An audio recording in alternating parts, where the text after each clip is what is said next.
ditambah tadi return market RM ya, ini B8 dikali beta. Jadi required annual rate of return tuh biasanya dia data yang dari eksternal. Ini dihafal aja rumusnya. Jadi risk free rate ditambah return market. Ini return market 11% dikali beta. Nah ini hasilnya akan jadi 16%. Oke, K-nya udah ketemu. Sekarang kita tinggal nyari G-nya. Nah, kalau G-nya ini kan dia annual dividend growth rate ya. Annual dividend growth rate itu tinggal plowback ratio dikali ROE. Jadi kan plowback ratio itu kan earnings di mana tuh perusahaan tuh sudah membayar semua dividennya. Itu literally plowback ratio-nya gitu. Nah, terus kalau misalkan kita kali dengan ROE, kita bakal udah tahu annual dividend growth-nya rate-nya itu berapa gitu. Jadi sisa dari yang yang didapat buat dividen ini tuh berapa gitu. Jadi return dari dividen ini. Jadi ROE dikali plowback ratio langsung gitu, dapat G-nya. Terus D0-nya baru kita cari dengan pertama earning per share dikali 1 min plowback ratio gitu. Jadi untuk kita tahu annual dividend per share-nya berapa gitu. Plowback ratio kan sebenarnya kan semua return di mana dividen tuh udah dibayar gitu. Jadi kayak berarti kita bisa tahu D0-nya itu ketika kita ngaliin sisa dari earning per share dikali dengan sisa dilain dari plowback ratio. Jadi 1 min plowback ratio tuh basically kalau kalian tahu tuh ada namanya dividend payout ratio, DPR. Jadi earning per share dikali 1 min plowback ratio gitu. Itu akan menghasilkan current annual dividend per share gitu. Tahun ini berapa gitu. Nah, itu angkanya segini 337,5. Terus D1-nya itu kita bisa mencari pertama B14 ya. D0 dikali dengan 1 plus growth-nya gitu. Ini kita bisa nyariin D1-nya. Misalkan contoh aja ya. D0 gitu. Jadi kayak kan kalau kalau di MK tuh kan biasanya kayak kalau growth tuh kan dia didasari sama kayak ada percentage-nya kan. Nah, ini kalau D1 tuh kan dari D0 tuh dia D0 dikali 1 ditambah growth rate-nya berapa? Yaitu 5%. Annual dividend growth rate-nya. Ini angkanya di 354. Nah, untuk kita bisa tahu intrinsic value-nya karena ini merupakan asumsinya tuh continuous ya. Tadi di soalnya kan disebutin di sini. Bentar. Di sini dia disebutkan asumsi pertumbuhannya konstan. Gua highlight gitu. Nah, kalau asumsi pertumbuhannya konstan berarti dia nggak ada dia tuh untuk kedepannya tuh dia bakal terus menerus gitu. Nggak ada kayak tambah additional growth yang lebih berbeda gitu. Jadinya kita langsung pakai D1 aja langsung. Jadi D1 itu D1 atau enggak D0 dikali 1 plus G ya. D1 itu kan basically itu ya. Dibagi tadi ini rumusnya di sebelah kanan. Required annual rate of return K minus G gitu. Nah, jadi setelah kita mengetahui itu kita bisa tahu intrinsic value dari saham ini itu berapa, yaitu 3.251,1. Nah, kayak gitu. Jadi nanti kalau pas UAS ya, kan sebenarnya kalau di zaman gue tuh ini ya pakai tulis tangan gitu. Tapi kalau kalkulasinya boleh pakai Excel aja gitu. Jadi ya untuk mempermudah ya. Dibandingkan kalau tulis tangan ngitung-ngitung lagi kan rada ribet gitu, dan kalau pakai kalkulator malas juga. Jadi ya, langsung di ini aja gitu, siapin. Nah itu mungkin nomor 1 jawaban A ya. Kira-kira ada pertanyaan nggak yang atau masih ada yang bingung nggak terkait di sini? 1 A. Dividen discount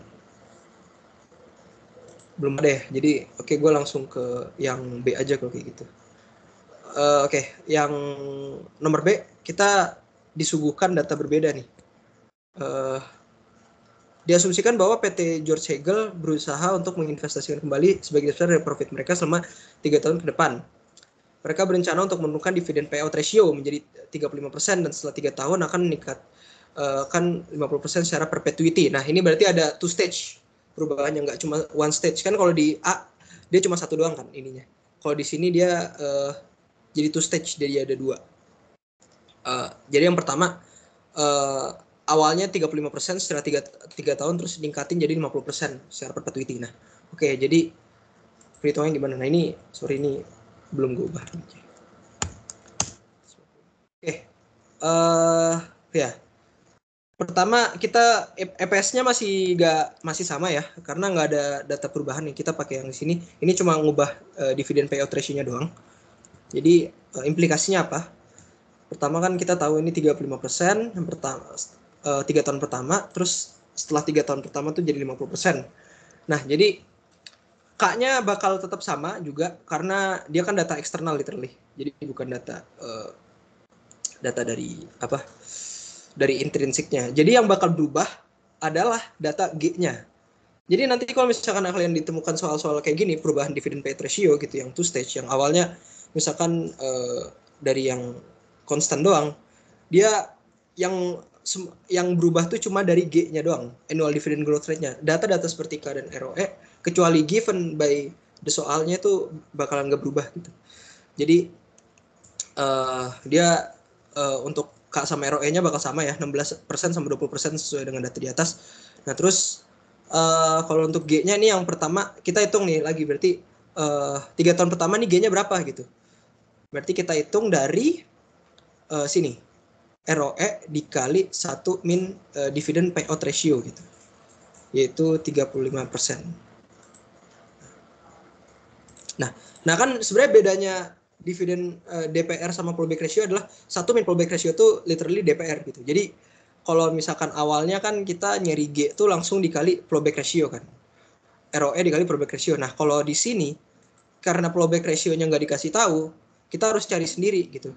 Nah fallback ratio itu gimana cara nyarinya? Ya gampang, yaitu 1 dikurang DPR aja, DPR yang berlangsung gitu. Jadi pokoknya fallback ratio ditambah dividen payout ratio itu sama dengan 100% gitu. Jadi kayak ini kita nyari G-nya gini. Jadi ROE dikali 1 min B22 yaitu DPR-nya. Dividen payout ratio yaitu 35%. 13%. Akhirnya terus yang kedua setelah 3 tahun tuh 50% B25 ROE ya, ROE-nya pokoknya ROE dikali dividen 1 min dividen payout ratio-nya atau fallback ratio setelah 3 tahun pertama. Nah gitu. Oke, terus setelah dari datanya udah di given, kita langsung ke calculation-nya. Nah untuk calculation-nya dia karena two stage ini akan lebih kompleks ya dibanding yang cuma first stage. Kalau first stage kan kita langsung dari nyari D1-nya doang gitu. Kalau ini kita perlu cari D1 sama D3-nya juga gitu. Jadi pertama kita cari dulu D1-nya, yaitu B21 dikali dividend payout ratio. Jadi kan kalau misalkan di sini kan rumusnya earning per share dikali 1 min fallback ratio. Ini literally sama aja kayak di sini. Karena fallback ratio kan 1 min DPR tadi. Jadi ini kita langsung dikali aja karena data DPR-nya udah given. B21 earning per share yang ada di sini dikali dividend payout ratio 3 tahun pertama, yaitu B21 kali B22 terus dikali sama 1 plus B26 yaitu adalah growth 3 tahun pertama. Nah itu. Jadi tahun pertama kita ngitung gitu, terus kita present value kan. Jadi untuk di sini kan kayak karena discounted ya, pokoknya setiap ada teori atau model di mana growth-nya itu discounted, kita harus mempresent value-kan ini gitu. Terutama ini di two stage ya. Kalau yang di pertama ini nggak usah karena dia udah asumsinya udah konstan aja gitu. Jadi kayak nggak ada efek dari present value. Jadi pertama kita ini dulu. Jadi data yang dari D1 ini kita bagi dengan K-nya, yaitu B31 di sini dibagi 1 plus K. 1 plus K pangkat pangkat tier ini. Jadi present value-nya itu dia berapa setelah D1-nya gitu loh. Kalau di MK kan kita belajar kalau misalkan present value itu value yang sekarang dibagi 1 plus rate dipangkatin sama tahunnya berapa. Nah itu literally ini. Jadi kayak rate-nya di sini kan kita pakai K kan. Nah kita pakai required annual rate of return terus dipangkatin sama year-nya berapa. Nah ini ketemu nih segini. Nah kalau yang year 2 kita tinggal pakai data dari year 1 dikali sama ini 1 plus 1 plus G aja gitu langsung. Jadi kayak nggak usah dikali sama fallback ratio karena data D1-nya udah ketahuan kan. Nah, jadi karena kita udah run out pokoknya year 1 sampai year 3 kita harus cari dulu sum of PV-nya berapa. Jadi setelah kita udah tahu nih kan kita sum ya dari PV-nya C31 sampai C33 hasilnya segini. 449,2466. Nah, terus karena year 1 sampai year 3 tuh cuma 35% dan setelah 3 tahun tuh kita kembali lagi ke constant dan perpetuity lagi seperti yang tadi di nomor 1. Jadi kita cuma perlu tahu D1 atau stage kedua di mana itu udah masuk ke year 4. Nah, year 4 tuh berapa? Nah, ini kita hitung dengan tadi year 3 dikali 1 plus B27. Nah, itu growth yang after 3 tahun ini tadi. Nah, itu hasilnya berapa? Segini. Nah, terus untuk intrinsic value-nya di year 3 kita juga perlu kalkulasiin juga nih. Jadi dari data sini itu kita dari data D1 ini kita bagi sama B24 tuh ya K dikurang G gitu. Jadi kayak kan sesuai dengan rumus di sini kan P0 tuh kan D1 plus G per K min G kan. Nah ini jadi kita kayak pakai data dari year 3 itu tadi itu dibagi sama required annual rate of return kurang annual dividend growth rate yang di data di B. Itu hasilnya segini 4.237. Nah terus kita juga perlu cari juga P0 dari year 0. Jadi kayak sebelum dari perpetuity ini kita harus cari dulu berapa. Nah itu caranya data dari year 3 ini kita bagi sama 1 plus B24 yaitu K. 1 plus K pangkat 3. Nah, pangkat apa pangkat 3 karena 3 tahun kan. T-nya 3 tahun. Ya udah jadi kita nyari P0-nya kayak gitu. 1 plus K pangkat 3. Nah.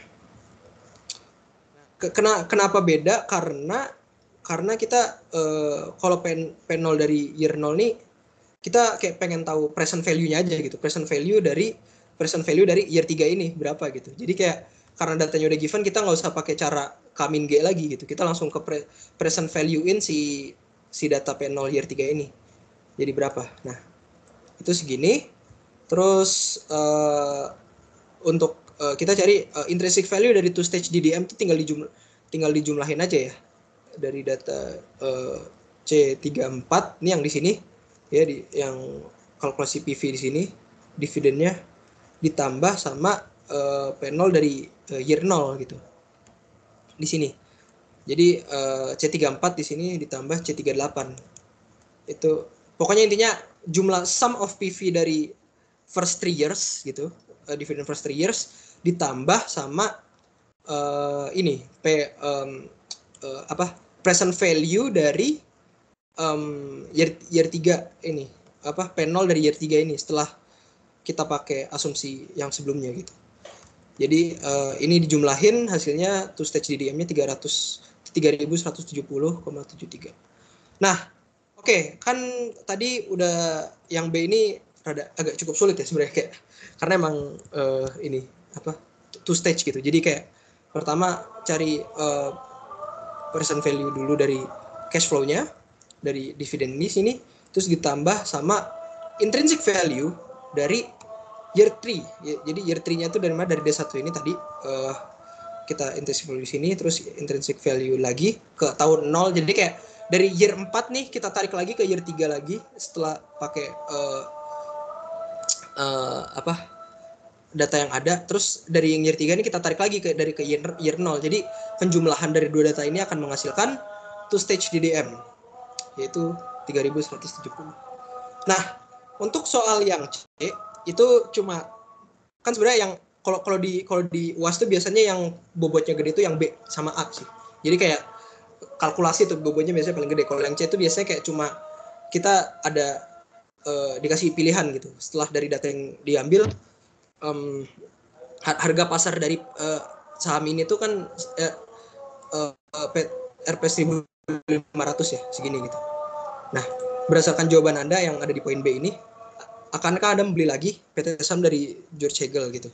Nah, jawabannya adalah kita akan beli lagi karena intrinsic value dari saham ini itu lebih gede dibandingkan market price yang ada gitu, yang ditawarkan sama saham ini gitu. Jadi otomatis kita akan beli dong karena setelah kita melakukan valuasi dengan dividend growth model, itu ternyata harga pasarannya itu tidak merefleksikan harga sebenarnya, harga valuasi dari si saham ini gitu. Intrinsic valuation-nya berapa? Nah, itu jadi karena itu kita akan memilih untuk beli lagi, buy gitu. Jadi kayak kan ini kan biasanya muncul di investment decision. Nanti kalau kalian belajar di AVB itu ada juga belajar lagi nih dividend growth model. Itu nanti akan dijadikan kayak salah satu model atau salah satu valuasi untuk apakah saham ini tuh layak untuk beli lagi gitu. Bisnis ini tuh valuasinya tuh bagus gitu. Jadi kayak ketika kita tapi melihatnya ini cuma dari bagaimana kemampuan perusahaan itu membayar dividen gitu. Jadi kan kayak dividend growth model tuh kita memvaluasikan performa perusahaan tuh dari situ, dari bagaimana kemampuan perusahaan tuh membayar dividen dengan data-data yang ada gitu. Dan karena nih dia bayar dividennya cukup kencang gitu, jadinya kita tahu bahwa ternyata valuasinya berdasarkan cash flow yang di-generate dari dividen itu, kita bisa tahu bahwa harga di pasar itu sangat undervalued gitu. Jadi kan 1.500 kurang dari 3.170 ini kan undervalued banget gitu. Jadinya kita akan beli gitu. Kita akan beli saham ini. Kita akan beli saham ini di pasar.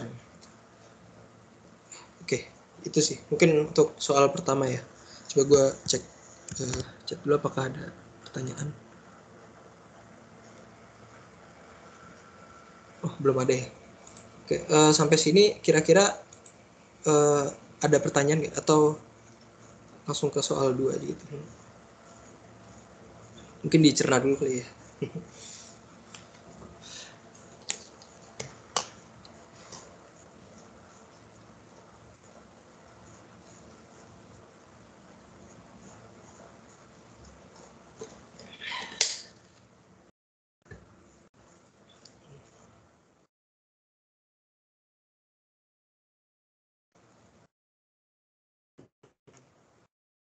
Jadi bayar. Nah, kalau misalkan nanti hasilnya kurang ya, berarti keputusannya adalah nggak dibeli gitu atau di sell aja gitu. Jadi karena misalkan intrinsic value-nya tuh kurang dari harga market price, berarti wah saham ini tuh overvalued gitu. Dia nggak sesuai sama valuasi yang udah kita lakuin gitu. Jadinya keputusannya adalah kita sell gitu. Kalau misalkan ini kurang ya. Tapi kalau misalkan kita masih lebih besar gitu, dia akan buy. Karena mungkin nanti di kedepannya tuh saham ini tuh ada potensi untuk dia bisa naik lagi gitu dari valuasi internalnya gitu sih. Oke, mungkin soal 1 mungkin langsung ke soal 2 aja. Nah, oke. Soal nomor 2. Jadi kan membeli saham X ya dan membeli put option untuk saham X tuh dengan jatuh tempo 3 bulan. Nah, dengan harga exercise-nya tuh 8.100. Nah, harga put option tersebut tuh 900 per lembar. Sementara harga pasar saham X tuh sekarang 9.500. Nah, gambarkan grafik payoff matrix gitu. Bukan payoff matrix, maksudnya grafik payoff gitu. Dari masing-masing strategi di atas sebagai fungsi dari harga saham dalam waktu 3 bulan. Apakah istilah yang dipakai untuk strategi ini? Nah, oke. Terus B, hitunglah payoff Anda pada tingkat harga saham berikut 7.500, 500, 9.500. Soal kedua, ya. Jadi, ntar nih gue gedein. Jadi payoff matrix itu dia tuh payoff graph itu dia menunjukkan kira-kira dengan opsi yang ada gitu, either call or put gitu, seberapa sih kita bisa hedge profit kita. Jadi hedge itu maksudnya kita mengamankan jumlah profit kita tuh berapa gitu. Jadi setelah kita pakai put atau pakai call gitu, jumlah payoff-nya tuh akan berapa gitu. Nah, jadi kalau misalkan di contoh ini itu ada dua jenis put ya, ada put biasa gitu, sama protective put gitu. Jadi kan kalau put biasa ini kan karena harga sahamnya tuh terus menurun gitu. Nah, untuk kayak dia nggak mau rugi lagi, kita cutting the loss gitu di sini. Ya, pokoknya salah, bukan put kan beli ya, sorry itu call. Put itu kan harga sahamnya turun terus gitu. Nah, jadi kayak untuk kita mau beli tuh itu di harga segini gitu, kita cut. Nah, terus kalau protective put tuh kita nge-hedge keuntungan kita gitu, untuk dapat keuntungan lebih dari opsinya. Jadi opsi dalam saham tuh pokoknya ada dalam rangka kita mau hedge itu kayak mengamankan profit kita gitu, untuk supaya kita bisa dapat profit yang lebih gede, atau kayak kita nggak rugi lah intinya, karena ada penurunan dari harga saham. Nah, oke. Jadi kalau di soal kita bilang bahwa dia membeli put option saham X dengan jauh tempo 3 bulan dengan exercise-nya 8.100. Nah, jadi kan ini membeli saham X gitu. Dia membeli put optionnya, exercise value-nya tuh 8.100 gitu. Dan kalau untuk kita membeli put optionnya tuh 900 gitu. Jadi kayak totalnya kan 9.000. Sedangkan harga pasar sahamnya tuh 9.500 gitu. Jadi kayak kita punya kelebihan beli harga saham ini lebih murah, $500 gitu. Nah, ini protective put. Jadi di harga 8.100 nih, saat kita exercise price-nya, jadi pokoknya ketika harga sahamnya itu masih di bawah dari 8.100 ini, yang kita lakukan tuh jangan pakai option put ini, karena ya harga sahamnya lebih murah dari exercise-nya, ngapain kita perlu exercise juga gitu harga 8.100 gitu, atau kayak sama persis gitu harganya kayak 8.100, kecuali kalau misalkan harganya udah di atas dari 8.100 baru kita bisa exercise saham ini gitu, exercise option put ini gitu. Jadinya kayak kita tuh kayak punya harga minimal untuk belinya tuh di harga segini gitu, 8.100 kalau misalnya kita exercise put option ini gitu. Jadi kalau harga ntar sahamnya makin naik gitu, ya udah kita bisa exercise pakai protective put ini gitu. Jadi strategi yang kita gunain tuh namanya protective put strategy gitu. Nah, itu untuk yang A. Nah, kalau misalkan kita lihat nih di tingkat payoff-nya, itu kan yang B nih, soal yang B-nya itu dia bilang kan, hitunglah tingkat payoff pada berbagai tingkat saham begitu 1.900, 8.200 dan 1.500. Nah, kalau misalkan tingkat payoff di 7.500 gitu, karena dia harganya kurang dari sorry ini ntar gue ganti dulu sama ntar 33 enggak, jadi payoff dari 7.500 ini itu kan harganya masih di bawah gitu. Jadi kayak kita nggak usah exercise dari saham ini gitu. Jadi kayak ini itu tinggal literally dikurangin 7.500 nih, sorry ini belum, 7.500 dikurang sama data saham tertinggi yaitu 9.500. Bentar. Ini bukan 9.500 ya, soalnya dia datanya diambil dari total harga dari exercise-nya ditambah put option-nya gitu, 8.100 ditambah 900 gitu. Jadi payoff-nya berapa gitu. Jadi setelah kita hitung dapatnya min 1.500. Nah terus kalau 8,5, kalau untuk payoff dari 8.500 kita kurangin aja nih sama harga di sini 9.000 ya. Itu min 500. Jadi ini pokoknya hitungannya tuh dari situ, dari kalau pengurangannya tuh dari total biaya yang perlu kita keluarkan untuk pertama beli saham ini sama beli put option ini gitu. Jadi kayak total biayanya tuh berapa dijumlahin gitu. Tadi put optionnya 900 ditambah harga dari exercise-nya harga dari saham ketika kita exercise putnya itu berapa, itu kita bakal nentuin tiket payoff-nya berapa. Nah ini berarti nggak 0 ya, ini berarti payoff-nya 500. Oke. Nah ini untuk bagian A aja. Jadi literally ini cuma di jumlah aja guys. Jadi kayak nggak ada kalkulasi sama gambar grafik doang sih paling. Jadi kayak bukan kayak yang seribet yang mungkin dividend growth model yang nilai intrinsic value tadi gitu. Ini karena kita dihadapkan pada choice aja gitu. Ketika kita put exercise-nya berapa segala macam. Nah, itu segitu untuk yang nomor 2 bagian A. Ada pertanyaan nggak sampai sini?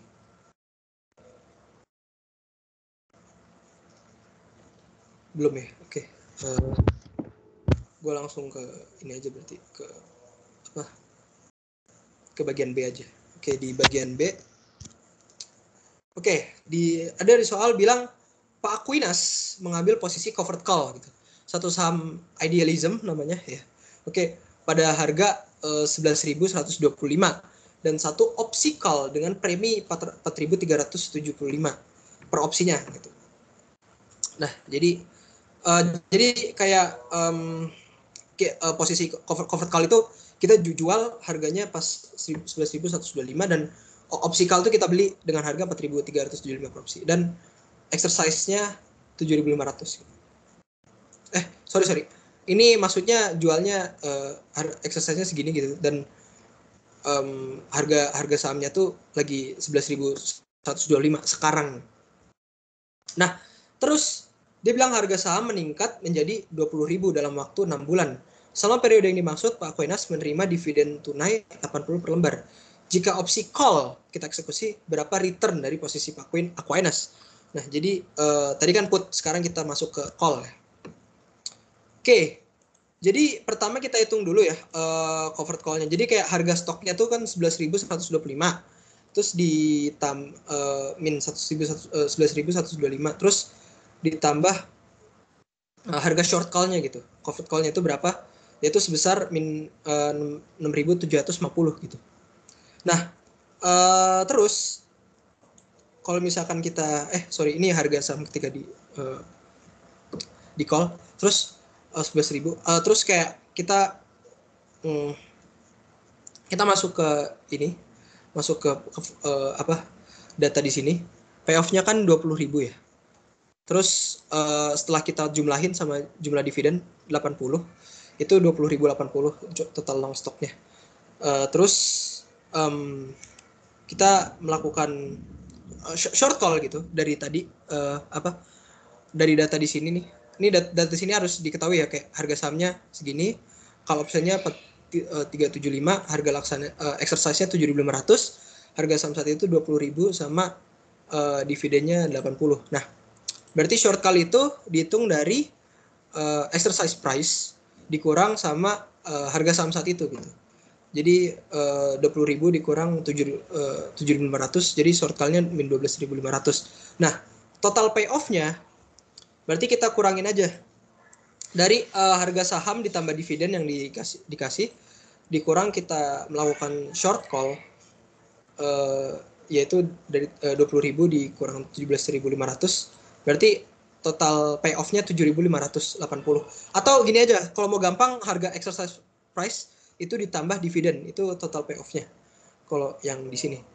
Nah, terus itu kalau untuk profit yang diterima berapa gitu. Berarti dari total payoff kita itu kita kurangi dengan initial outlay. Jadi jumlah saham yang jumlah keuntungan tadi kan initial outlay kita kan dari memposisikan kita beli call option terus jual long stocknya 11.125 segitu, itu menghasilkan covered call-nya minimum 6.750 gitu. Nah terus dari payoff yang dikasih di sini gitu, kita kurangi nih sama initial outlay kita. Initial outlay kan kalau di MK itu sebutannya initial cost yang kita bayar untuk sebuah proyek gitu, sebuah investasi atau apa gitu. Nah ini kita kurangi, terus kita dapat profitnya berapa, yaitu 830 gitu. Dari ini dikurang ini gitu. Atau ya ini dijumlahin karena ini udah minus ya kalau di Excel. Terus kita cari returnnya berapa persen, tinggal ganti yaitu profit dibagi sama initial outlay, yaitu 12,3%. Nah, untuk call ada yang mau nanya?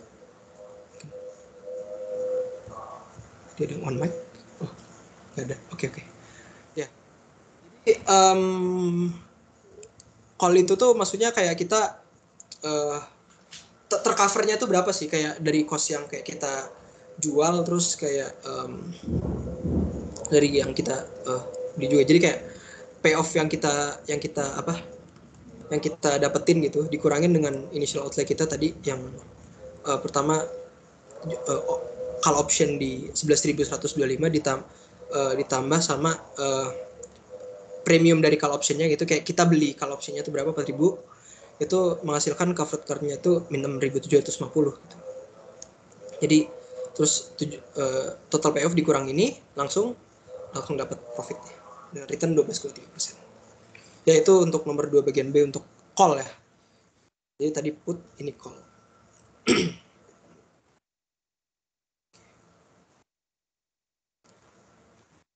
Jadi langsung kita soal 3 aja. Oke, soal 3. Nilai multiplier untuk sebuah futures contract. Nah, ini kita masuk ke future contract. Jadi futures contract ini tuh dia merupakan sebuah kontrak. Dia tuh juga merupakan opsi juga ya, seperti put option dan call option, cuma beda dia namanya futures, di mana dia akan kayak memberikan sebuah kayak prediksi masa depan nih. Kayak dia tuh dia melakukan hedging terhadap potential loss dari investasi yang lu lakuin. Jadi kayak ketika di masa depan tuh ada kayak kerugian atau apa gitu, kayak harga sahamnya naik atau gimana, futures contract itu memberikan lu hedge akan hal itu gitu. Jadi ya mungkin langsung aja ke soalnya. Yang multiplier untuk sebuah futures contract dari stock market index adalah sebesar $400 gitu. Maturity dari kontrak tersebut 1 tahun dari sekarang. Ya, maturity-nya setahun ya berarti ya. Terus nilai indeks kini adalah $900, sedangkan risk free rate atau mungkin data dari ini yang per bulan ya berarti ya, kayak obligasi rate per bulannya tuh berapa, interest rate-nya 0,6%, terus dan dividend yield-nya 0,2% per bulan. Nilai stock index setelah 1 bulan sebesar 905. Nah, kita harus mencari cash flow gitu dari mark to market profit atas kontrak ini gitu.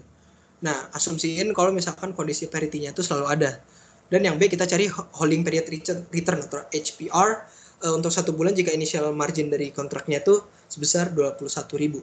Nah, jadi kalau di Google, future contract is a legal agreement to buy or sell a particular commodity or asset gitu. Jadi ada agreement kita akan beli atau menjual sebuah saham gitu atau kayak aset investasi di masa depan gitu. Jadi kayak dalam harga tertentu gitu di masa depan. Jadi kayak kita melakukan hedging gitu terhadap potential loss yang ada misalkan karena harga sahamnya itu terlalu tinggi gitu. Jadi kayak ini merupakan sebuah ini banget gitu, kayak sebuah keuntungan gitu buat orang-orang gitu, dan bisa jadi sebuah opsi. Dan ini udah kayak sering ditawarkan di pasar modal internasional. Nah terus kayak kita langsung ke jawaban aja. Oke, jadi multiplier dari futures contract ini sebesar $400. Terus index price-nya yang awal $900, index price terakhirnya 905. Terus risk free rate-nya 0,6%, dividend yield-nya 0,2%. Ini kayaknya datanya monthly semua ya, karena kalau yearly biasanya lebih gede dari ini harusnya. Terus investmentnya 21.000. Nah, untuk kalkulasian yang di A, kita tadi mencari apa? Cash flow dari mark to market proceeds. Nah, berapa? Oke, jadi kita mencari start 1 year future price-nya. Ini kita melakukan kayak future value ya, kan beda kalau present value kan biasanya data dari future terus kita bagi sama 1 plus rate kali tahunnya berapa. Nah, kalau ini kita melakukan perkaliannya nyari future value-nya berapa. Nah, kita cari dari B6, index price beginning-nya dikali 1 plus risk free rate-nya. Risk free rate-nya adalah di sini B8 dikurang dividend yield. Nah, jadi apa ya? Kayak risk free rate sama dividend yield ini kalau kalian tadi memahami dari yang soal nomor 1 kan, soal nomor 1 tadi kayak ada K minus G ya. Jadi sebenarnya itu tuh sama persis konsepnya dengan itu. Jadi kayak risk free rate ini kan di luar, data di luar dari saham itu, di mana saham itu tuh expected return-nya tuh harus minimal tuh sama lah dengan interest rate yang ada di luar gitu. Jadi kayak risk free rate-nya itu sebesar segitu dikurang dengan dividend yield-nya 0,2%. Tadi kan K minus J itu literally sama kayak di sini. Risk free rate dikurang dividend yield gitu. Jadi risk free rate dikurang dividend yield itu akan menghasilkan sebuah rate expected dari futures contract ini selama beberapa periode tertentu gitu.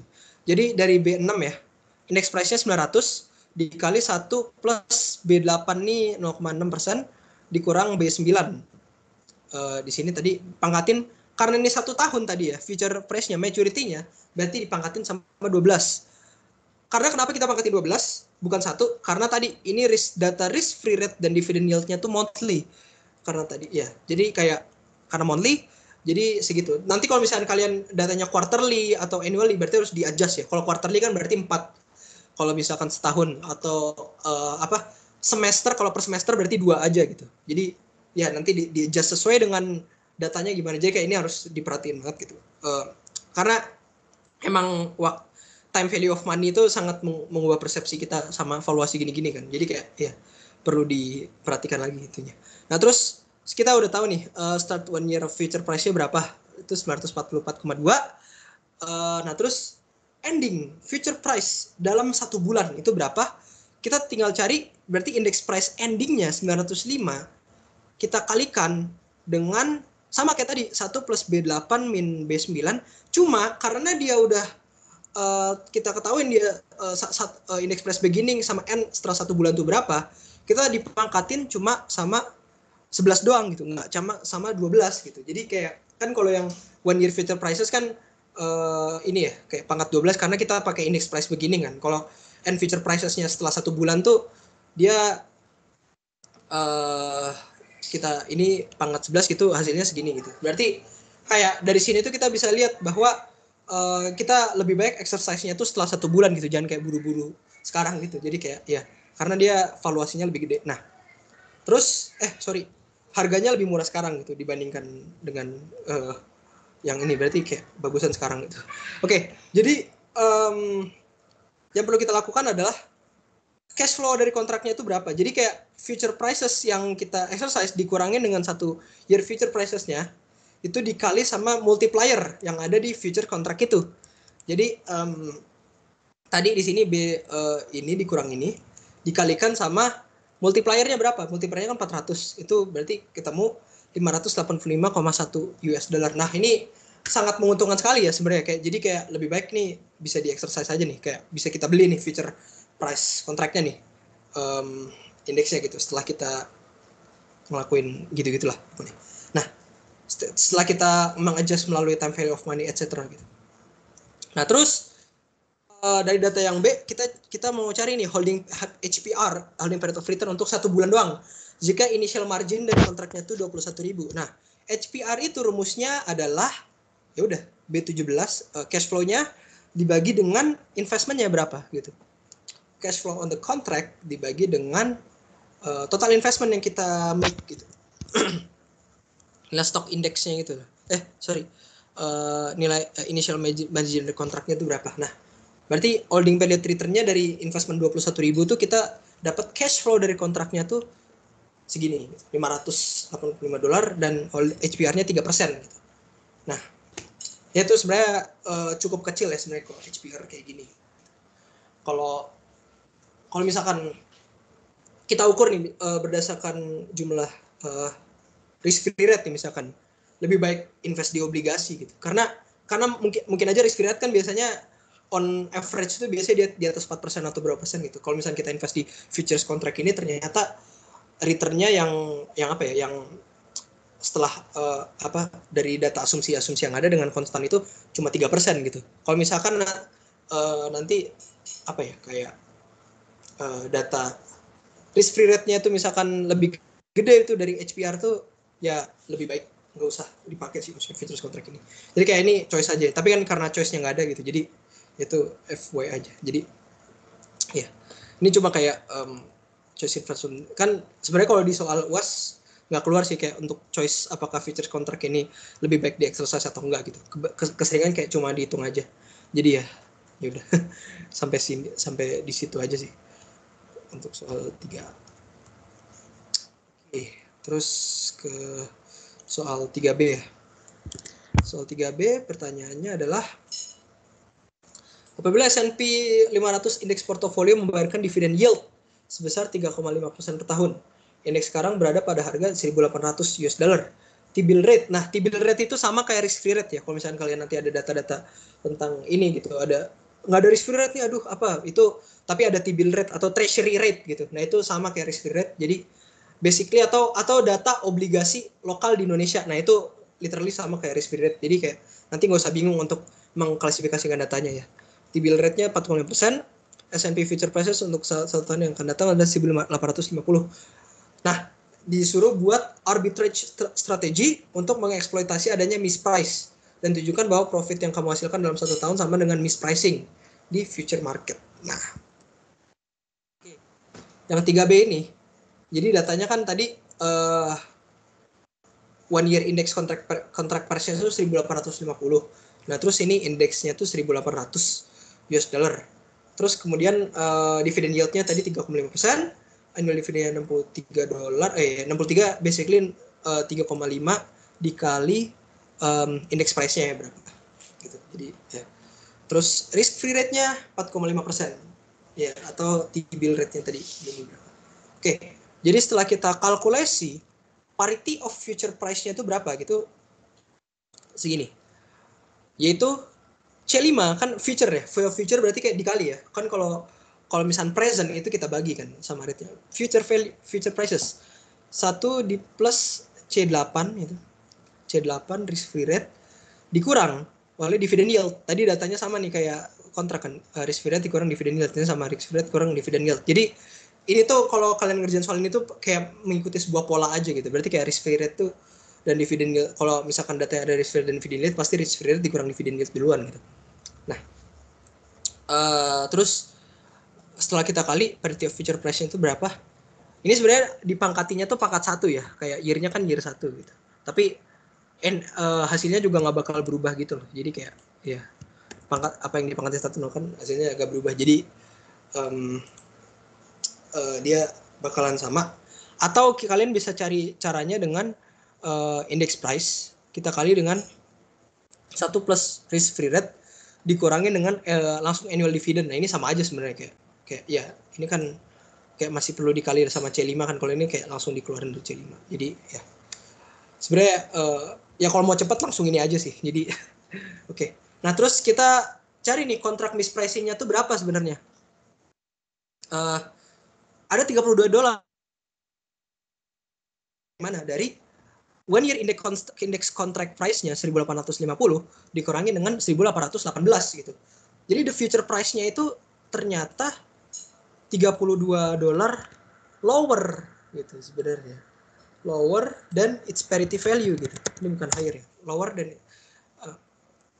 its parity value gitu. Sorry. Higher. Kan future price-nya kan ya di sini 1.850 dikurang ini. Higher than its parity value gitu.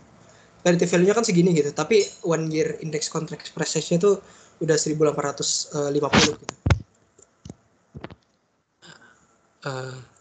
Nah iya, jadi ada mispricing nih ternyata di kontrak S&P-nya sebesar $32 gitu. $32 itu sebenarnya lumayan ya. Kayak itu kan kalau di ini sekitar 14.000, sekarang kayak 500 ribuan. Jadi ya, oke. Oke, terus kalau misalnya kita melakukan arbitrage gitu. Ada pertama ada actionnya ada 3 ya. Pertama buy index stoknya itu ada initial cash flow kita kan min 1.800 gitu. Nah, kita buy indeksnya 1.800 dengan cash flow at times-nya yaitu harga sahamnya ditambah 32 kontrak mispricing gitu.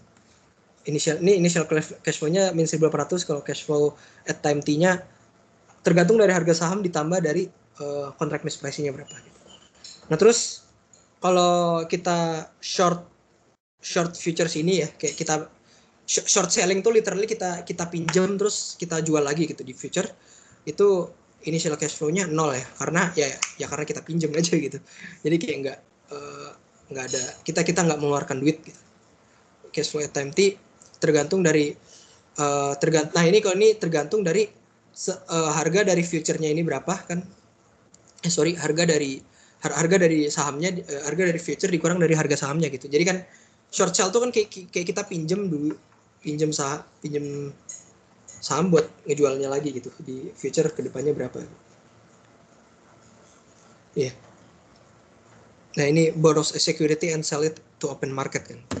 Jadi kita pinjam saham ini sesuai dengan harganya berapa, terus kayak kita jual lagi gitu kalau misalnya harganya pas lagi tinggi. Jadinya kita dapat keuntungan gitu berapa. Nah, ini kan 1 year-nya 1.850 dikurangin dengan nanti harga sahamnya in future berapa.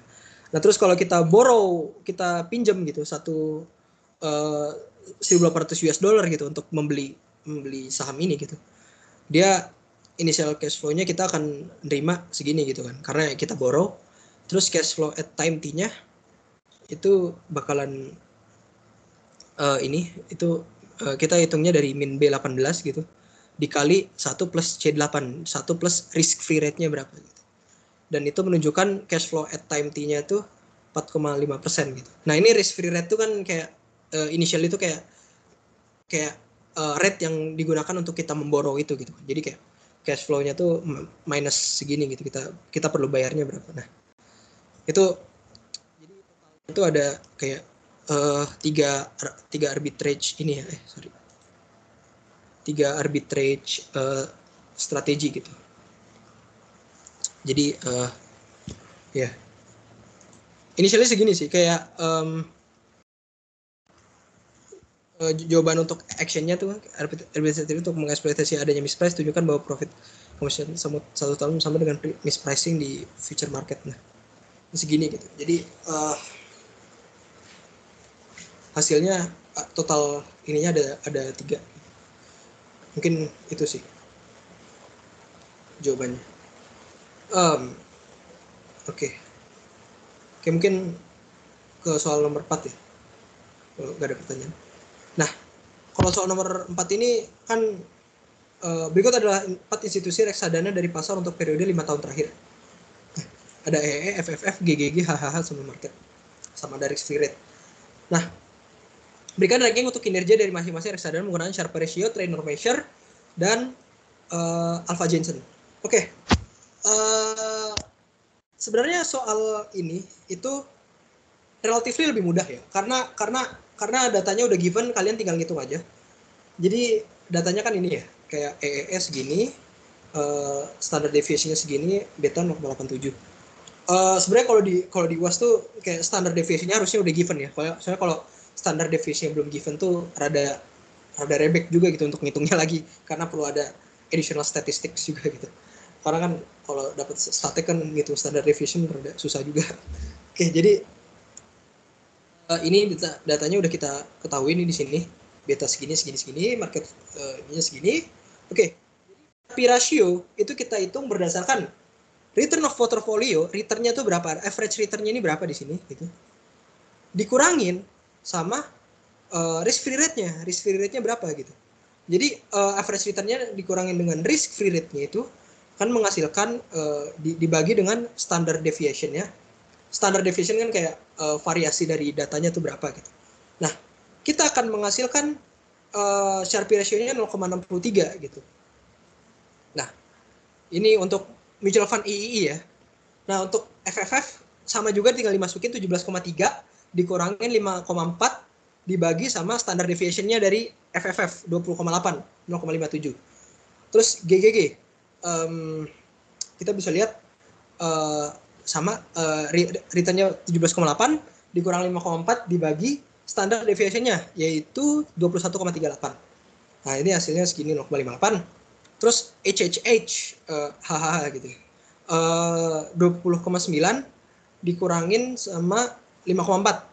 Average return dikurang risk free rate dibagi sama standar deviation-nya. Portofolio excess-nya. Hasilnya Sharpe ratio 0,99. Nah, untuk market kan datanya juga given juga. Market juga sama. Kita tinggal itu market tuh biasanya data IHSG ya. Jadi kan mutual fund tuh kan data kayak reksadana yang given gitu. Dari reksadana A, B, C, D. Kalau market tuh biasanya data IHSG, return dari IHSG itu berapa gitu. Nah, terus segini 16,7 dikurangin dengan risk free rate dibagi dengan standard deviation 14%, 0,81. Nah, oke. Jadi kita akan setelah itu dari Sharpe ratio ini kita akan meranking kan. Di sini kan ada additional ini ya dari soalnya.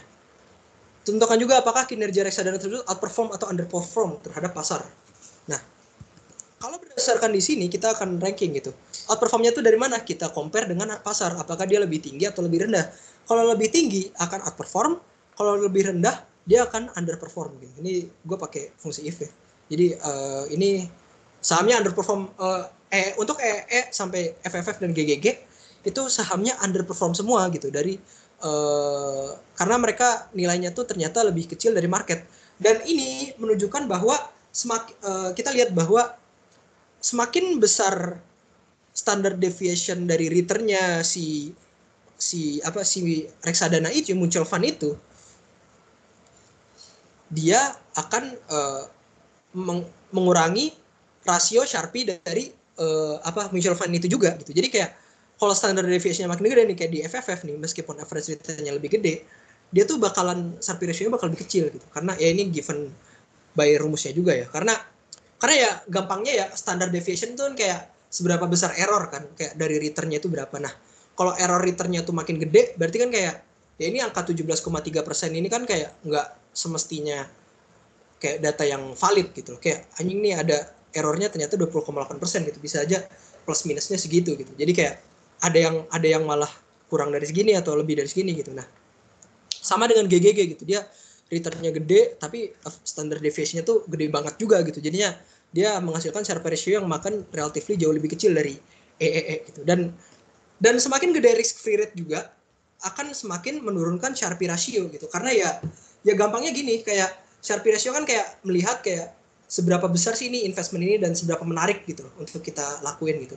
Ya kalau misalkan data dari obligasinya itu kayak lebih gede ya, maksudnya kayak kalau misalnya kita minjem duit di obligasi itu lebih returnnya tuh kayak lebih gede gitu dibandingkan dengan misalkan kita average return dari mutual fund ini yang udah fix, ya kita mending return di obligasi juga gitu loh. Kayak kita mending kayak pakai risk free rate inilah, kayak makanya kayak Sharpe ratio-nya kalau risk free rate-nya makin gede ya ini akan semakin menurunkan Sharpe ratio itu gitu.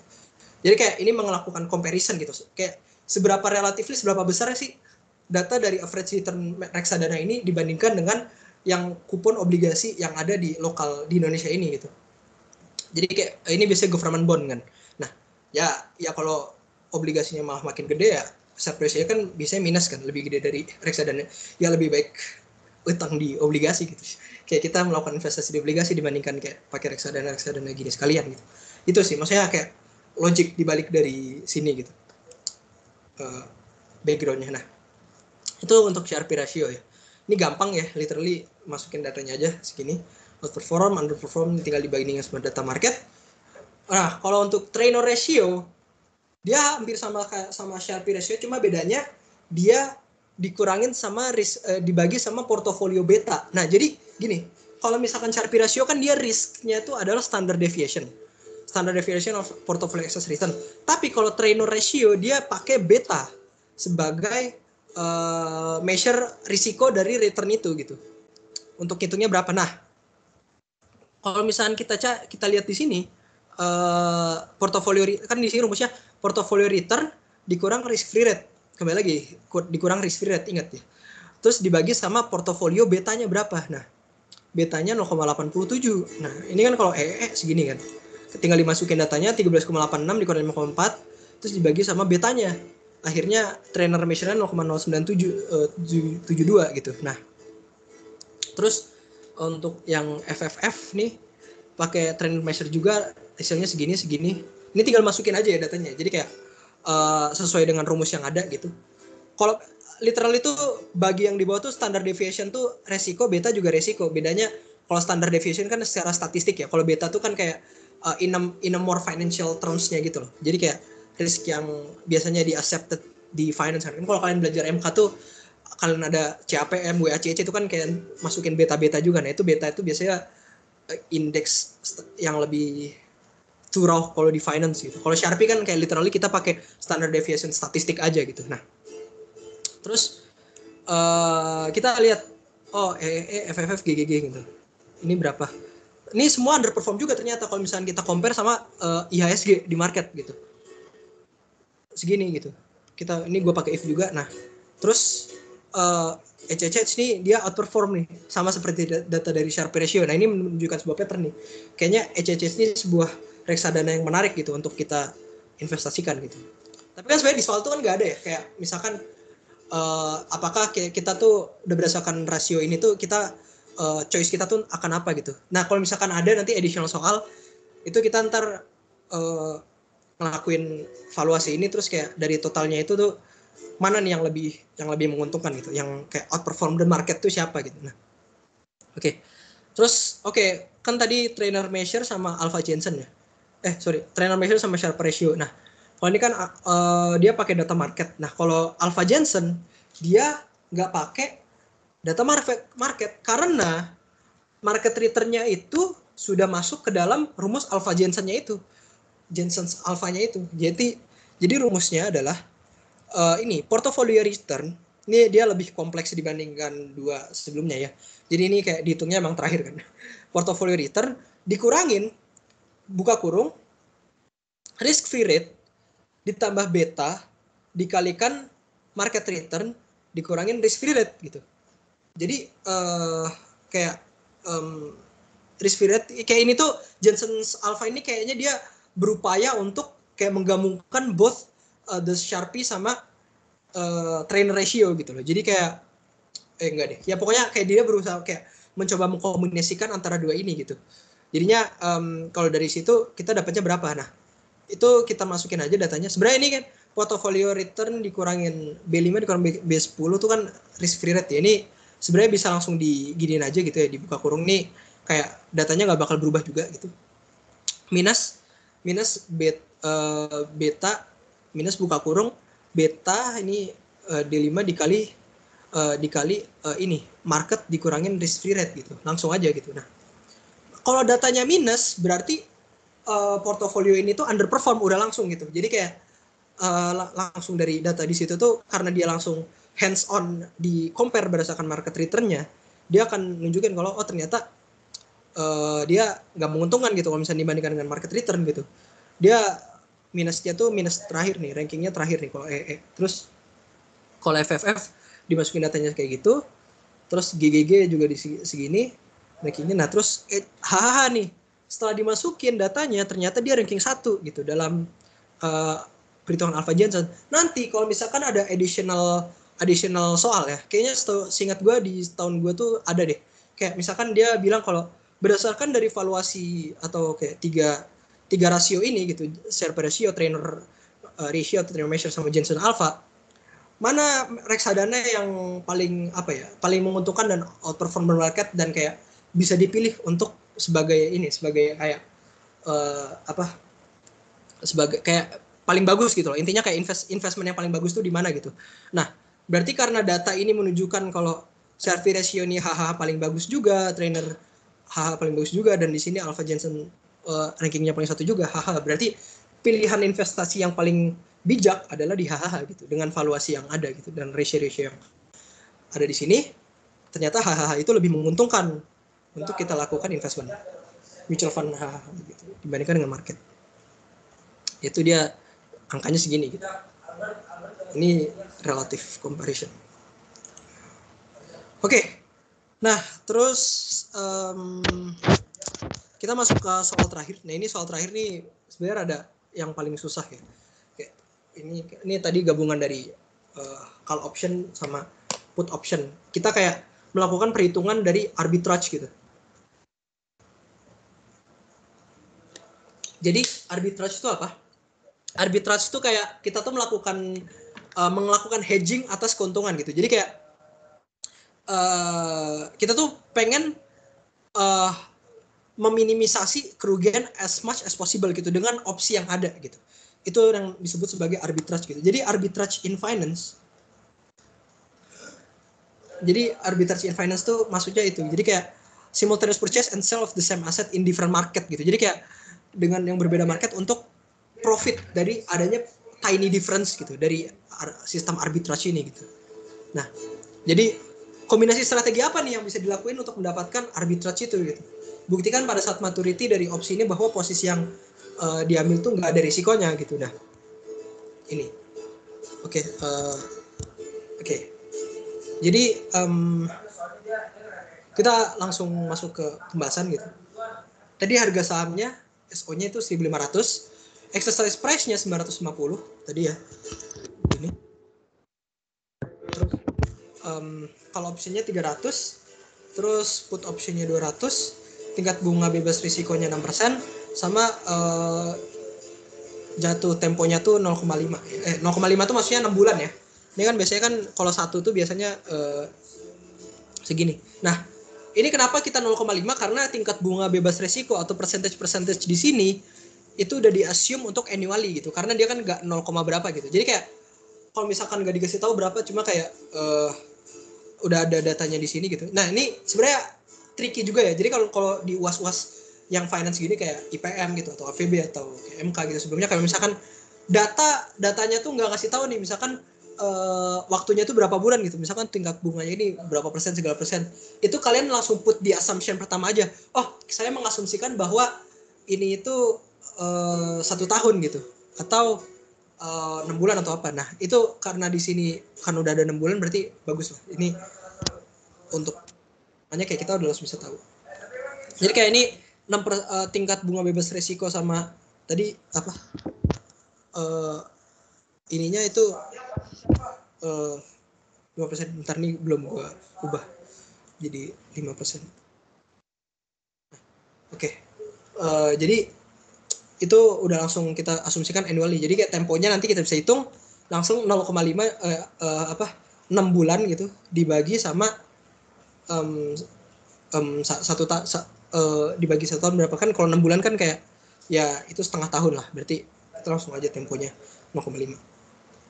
Nah, terus dari data-data yang ada di sini nih kita ini, jadi kayak kalau ngerjain ini tuh ingat ya, kayak untuk ini tuh yang paling bagus tuh kalian sortir dulu data yang needed tuh apa aja, terus baru kayak melakukan kalkulasi gitu ke depannya gimana. Nah, kita buat kalkulasi cash flow.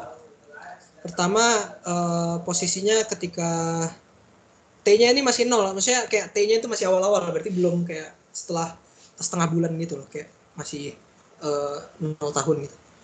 Kalau kita short sell stoknya dengan harga ini, cash flow kita akan 1.500. Kalau kita buy call, kita akan buy call option nih, min 300, kita akan dapat segini. Kalau kita sell put option gitu,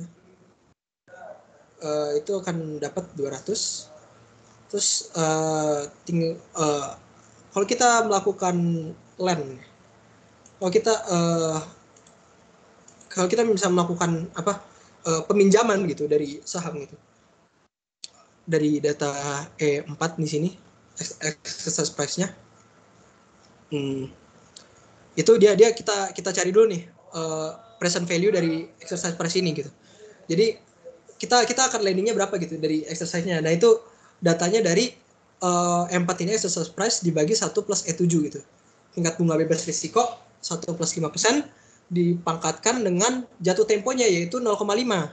Itu segini. Nah, jadi kita land sebesar 927 gitu. 11 itu minus ya karena kita melakukan peminjaman cash flow kan berkurang gitu. Nah, total cash flow dari aktivitas ini nih, 4 aktivitas ini, short sell stock, buy call, sell put gitu. Dia akan menghasilkan 427,89, kita sama aja gitu. Sebentar.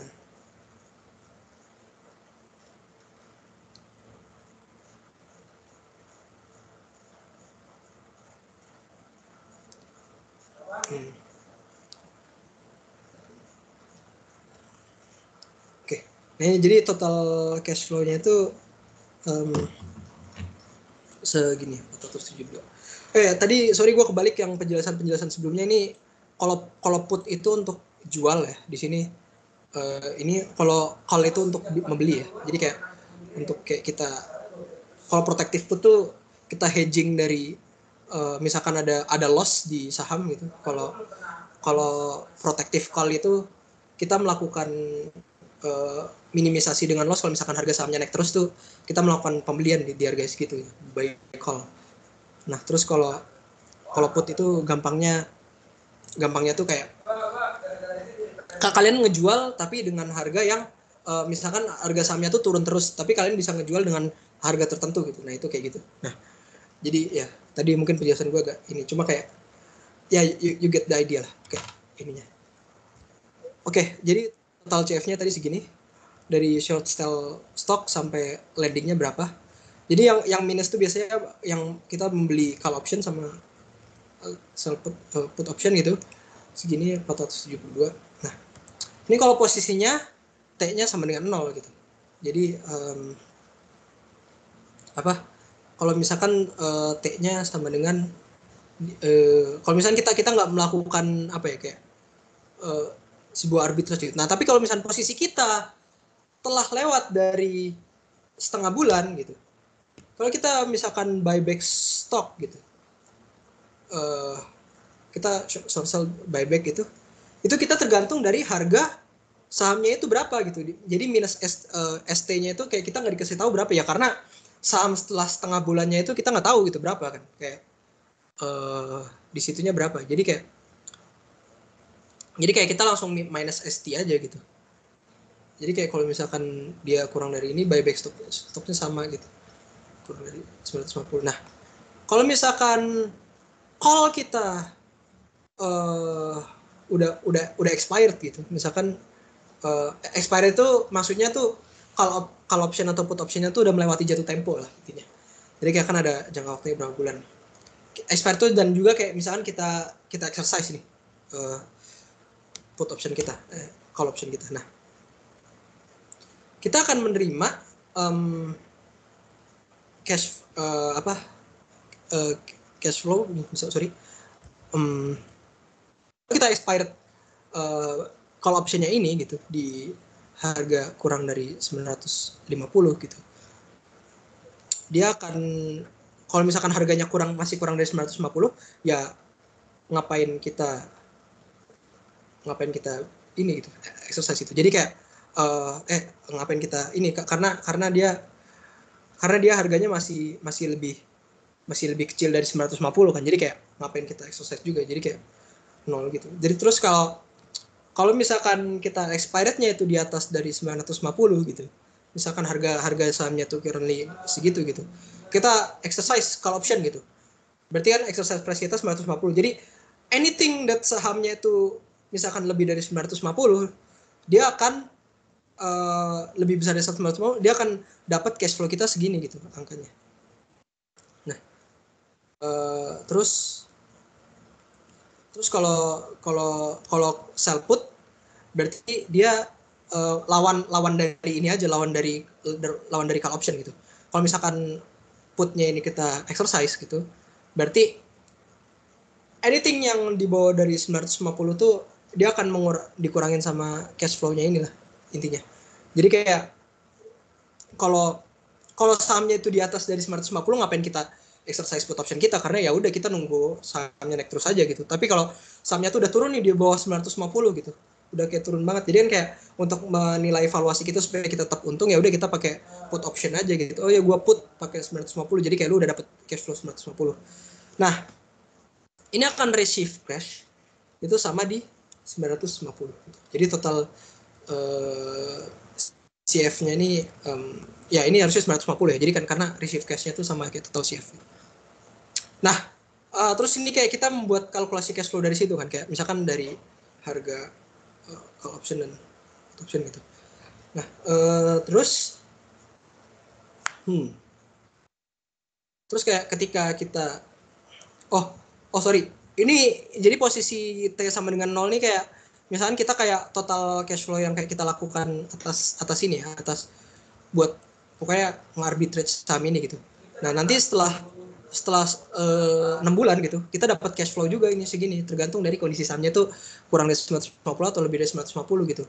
Jadi setelah ya udah karena kita punya dua opsi ini, ya udah kita mau gimana pun kita akan tetap receive cash 950 gitu. Jadi total cash flow kita itu kita jumlahin aja berarti. Ini gitu. Setelah ini salah. Oke.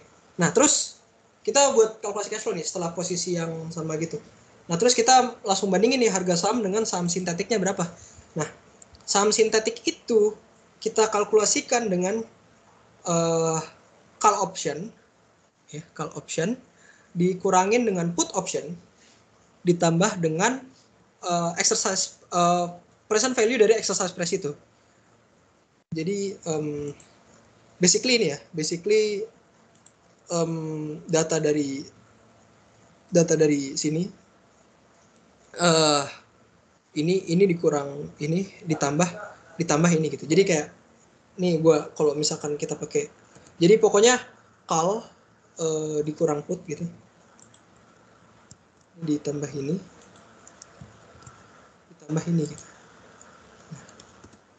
Ini kan hasilnya minus ya, tapi ini kita iniin plus aja gitu. Jadi kayak segitu. Sorry, ini diminusin aja gitu. Jadi kayak hasilnya plus. Nah, oke. Nah, terus harga saham sintetik ini maksudnya kayak total ini dibandingkan dengan share price-nya yang benar kejadian itu 1.500 itu lebih kecil gitu. 1.027 lebih kecil dari 1.500. Nah, kalau lebih kecil terdapat arbitrage, tapi kalau lebih besar nggak terdapat arbitrage. Intinya gitu ya, rule of thumb-nya. Karena ya ternyata saham sintetik ini tuh setelah kayak kita lakukan berbagai opsi gini kan kayak ternyata harganya malah kurang dari kayak kita mau beli saham sintetik ini tuh ya harganya malah lebih sedikit dari ini harga saham yang asli gitu. Jadi kayak ini literally ada keuntungan buat kita, ada arbitrage gitu karena kita memakai opsi-opsi ini gitu. Nah, terus kombinasi strategi buat mendapatkan arbitrage ini, satu, kita bisa melakukan short sell terhadap stoknya segini gitu, 1.500. Sama yang kedua, kombinasi strateginya setelah kita short selling stok tuh basically ini ya, kayak tadi yang gue bilang kayak minjam saham terus kayak buat future lagi ntar kayak dijualnya ke berapa gitu. Terus yang kedua, kita membuy sintetik sahamnya ini, yaitu dengan call sama sell put segala macam ini loh yang udah gue jabarin di sini. Jadi kayak nanti kalian pakai kayak penjelasan aja gitu. Jadi kayak dengan melakukan pertama dengan melakukan short sell stock, terus melakukan buy synthetic stock, yaitu dengan kombinasi dari call, put, dan lendingnya ini, kita mendapatkan total cash flow of ya segini gitu. Ini gitu. Jadi kayak kombinasinya strategi untuk dapetin arbitrage gitu. Jadi dan ini kan sebenarnya ya tergantung dari ini kondisi. Tapi kan karena kita punya dua opsi, jadi kayak ada kemungkinan untuk arbitrage di dua hal itu. Ya, jadi itu mungkin untuk soal kelima ya. Kayak kita strateginya pertama short selling sama buy synthetic stock. Short selling Short selling ini sebenarnya kayak punya hal yang apa ya, kayak negatif gitu. Kalau misalkan harganya sebenarnya kurang dari kayak kalau short selling tuh setahu gue tuh dia bakalan kayak menimbulkan bencana tuh kalau misalkan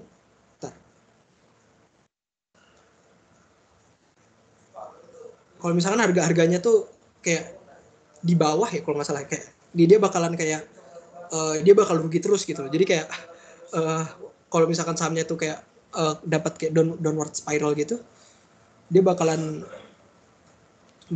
rugi terus lah intinya. Jadi kayak ya menurut gue emang kayak short seller tuh punya risiko yang tinggi juga sih. Cuma kayak ini kombinasi strategi yang apik kan buat dapetin arbitrage, karena banyak opsi gitu. Kita kayak bisa melakukan hedging gitu lah terhadap apa cash flow dan apa kayak investment fund yang kita terima gitu, kayak keuntungan yang kita terima berapa gitu. Ya mungkin sampai sini aja gitu sih. Kira-kira ada pertanyaan nggak terkait dengan soal itu gimana?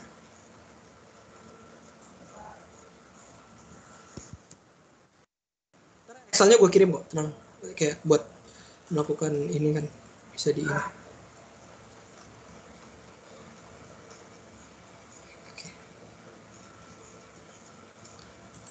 Excelnya bisa gue kirim di ini, nanti bisa dilihat juga.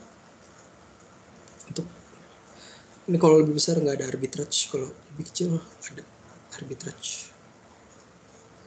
Kalau lebih besar ya lebih baik ya nggak usah arbitrage lah, nggak usah beli saham sintetik gak jelas ini. mending beli saham biasa aja gitu. Hah, ya mungkin itu sih.